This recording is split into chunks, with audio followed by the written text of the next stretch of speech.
മുന്നിൽ വെച്ചിട്ടാണ്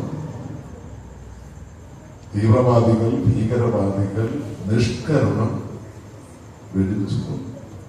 അവരെന്ത് കുറ്റമാണ് ചെയ്തത്? ഒരു കുറ്റവും ചെയ്യാത്ത നിരപരാധികളെ നിഷ്കരണം കൊലപ്പെടുത്തിയ ഭീകരവാദികളോടുള്ള പ്രതിഷേധവും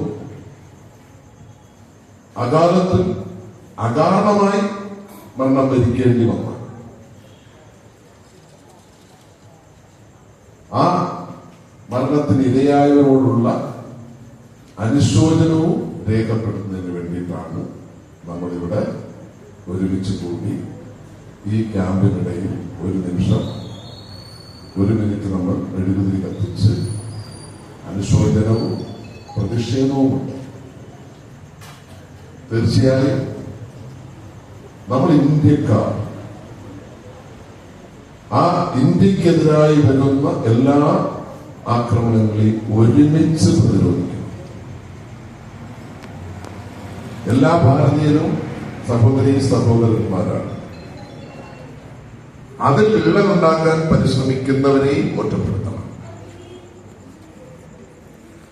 അപ്പൊ ഇന്ത്യക്കാർ ഒന്നായി നിന്ന്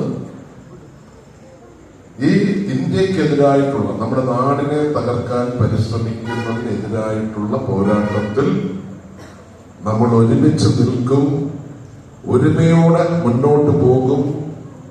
ഇതുപോലുള്ള ഭീകരവാദികളെ ഒരുമിച്ച് നേരിടും എന്ന് മനസ്സുകൊണ്ട് പ്രതിജ്ഞ ചെയ്ത് ഭാവി ജീവിതത്തിൽ അത് പ്രാവർത്തികമാക്കുന്നതിന് വേണ്ടിയിട്ടുള്ള പ്രതിജ്ഞ മനസ്സിനുള്ളിൽ നിർവഹിക്കുക എന്നുള്ളതാണ് ഈ ചടങ്ങിന്റെ ഒരു ഉദ്ദേശം.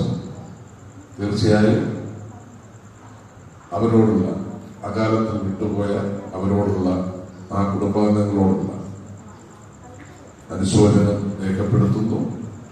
ഈ ആക്രമണത്തിലുള്ള ശക്തമായ പ്രതിഷേധവും രേഖപ്പെടുത്തിക്കൊണ്ട് ഇന്ത്യയുടെ ഐക്യവും അഖണ്ഡതയും കാത്തു സൂക്ഷിച്ച് ആചാരങ്ങളും അനുഷ്ഠാനങ്ങളും വിശ്വാസങ്ങളും എല്ലാം വ്യത്യസ്തമാണെങ്കിലും നമ്മളെല്ലാം ഇന്ത്യക്കാരാണ്. ഇന്ത്യ എന്ന ആ നാമമാണ് നമ്മളെ ഒരുമിപ്പിക്കുന്നത്.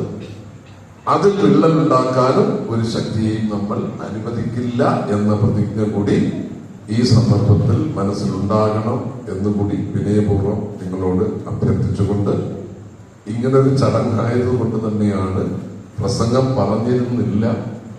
പ്രസംഗം ഉണ്ടോ, അങ്ങനെയുള്ള ഫംഗ്ഷനാണോ ചോദിച്ചു. അല്ല എന്ന് തന്നെയാണ് പറഞ്ഞിരുന്നത്. എന്നിട്ടും ഒരു മെഴുകുതിരി കത്തിക്കുന്ന ചടങ്ങ് മാത്രമാണ് ഡിക്ലെയർ ചെയ്തിരുന്നത്. എന്നിട്ടും എത്തിയത് ഇത്രയും കുട്ടികൾ ഇവിടെ ഒരുമിച്ച് നിന്ന് ഇതിനെതിരായിട്ടുള്ള, നമ്മുടെ രാജ്യത്തിനെതിരായിട്ടുള്ള ആക്രമണത്തിൽ പ്രതിഷേധിക്കുമ്പോൾ അവരോടൊപ്പം ചേരുക എന്നുള്ളത് എല്ലാ രാജ്യസ്നേഹികളുടെയും ഉത്തരവാദിത്വമാണ്. ആ ഉത്തരവാദിത്വം നിർവഹിക്കുന്നതിന്റെ ഭാഗമായിട്ട് തന്നെയാണ് ഞാൻ എത്തിച്ചേർന്നത്. എല്ലാവരും ഈ ഇന്നത്തരം കൊണ്ടല്ല, ഞാൻ നേരത്തെ പറഞ്ഞതുപോലെ മനസ്സുകൊണ്ടാണ് നമ്മൾ ആ തീരുമാനത്തിൽ എത്തേണ്ടത് എന്നൊരിക്കൽ കൂടി പറഞ്ഞുകൊണ്ട്, എല്ലാവർക്കും ഇവിടെ ടെസ്റ്റൊക്കെയാണ് നടക്കുന്നത്. അതിൽ വിജയികളാകാൻ കഴിയട്ടെ എന്ന് ആശംസ കൂടി നേർന്നുകൊണ്ട് നിർത്തുന്നു. നന്ദി.